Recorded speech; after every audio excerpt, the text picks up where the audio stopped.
Good morning, children. Welcome back to the social session. Children, in the previous class, we were trying to understand about the establishment of British rule in India. So, in a sequence, we were trying to understand right from the establishment of the new kings and kingdoms period. After that, we have seen the emergence of the Kakatiyas, later the Vijayanagara Empire, and after the fall of the Vijayanagara Empire, it was the Mughal Empire, and after the downfall of the Mughal Empire, it's the establishment of the British Empire. So children, let us quickly try to understand this. Let us quickly try to understand about what we have understood about the establishment of British Empire in India. Before the Britishers entered into India, Portuguese, French, Dutch has already established their trading ports in India, and their fortification, construction of the forts, protecting their trading centers with the arms and with the construction of the forts got started before the Britishers entered into India.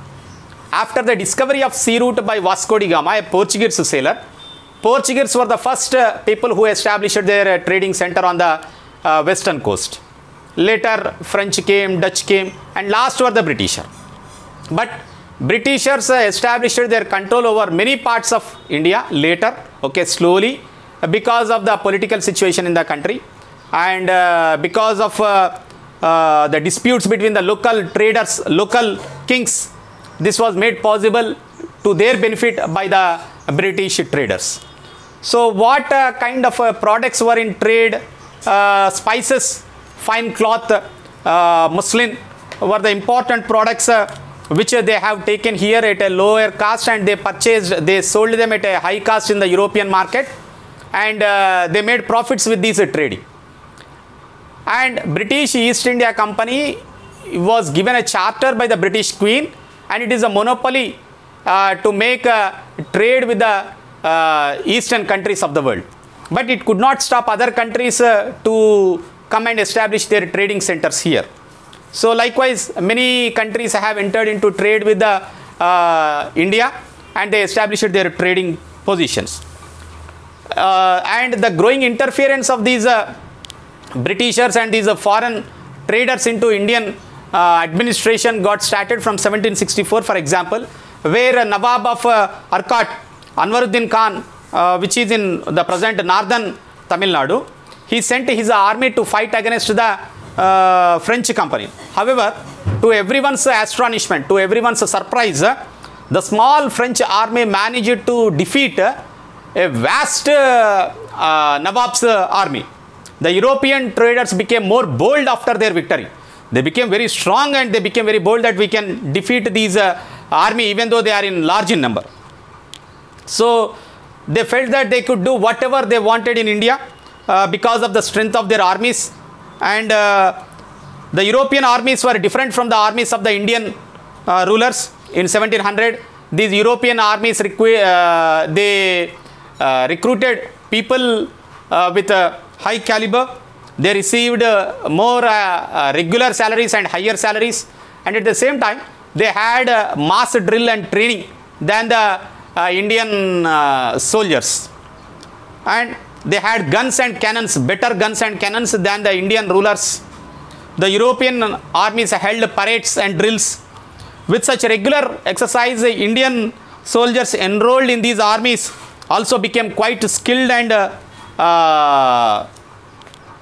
required skills they acquired for the battle. If you look at the interference of Europeans into the Kingdom of India, the companies used their military power for the advantages to make and increase their profits in the trade. On many occasions, when two Indian rulers were fighting, among themselves, they would take the sides.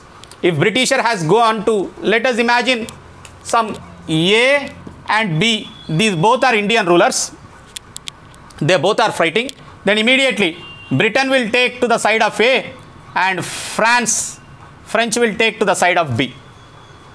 So they started taking to the sides and supporting these Indian rulers. They would lend their army.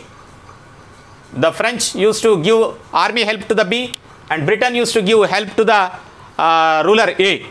In such cases, they would defeat their rivals. If the rivals are defeated, there are many concessions which these armies would get. So they can extract many trade concessions if they win. And the rulers also gifted the companies large amounts of money in return for their military help. This money helped the companies to increase their trade even more. And for example, the Dupleix, French Governor General of East India, of French East India Company, helped Muzaffar Jung to become the Nizam of Deccan. Deccan is nothing but Hyderabad. So Muzaffar Jung became the Nizam of Deccan with the help of the French. For this, in return, Muzaffar Jung gave French some territories, some land near Pondicherry, and the town of Machilipatnam was completely given. It is a trading port, and Machilipatnam was completely given to the France. He also gave 50,000 rupees to the company, 50,000 rupees to the French troops, and rupees 20 lakh and a jagir worth of 1 lakh per year was given to Dupleix for the help Dupleix has given for the Muzaffar Jung. The companies also began to acquire small parts of kingdom as gifts from the local rulers. Here in this case, in this example, you have seen Machilipatnam was given as a gift to the Dupleix, to the French. In the same way, small areas were given as a gift to these people, to these foreigners, and they would collect tax, land tax from the villagers and towns in these areas, and they used this money for the trading activities. They also used this money for maintaining and improving the army even. Slowly, the English company managed to be emerged victorious over the French company in the struggle for dominance in India, and British occupied most of the kingdoms. Okay, they started direct or indirect rule with the help of the Indian rulers, but there was a large misuse of the company's power, which we shall see in the next class, children. In the name of company, they have made many trading activities, which we shall see in the next class. Thank you, children.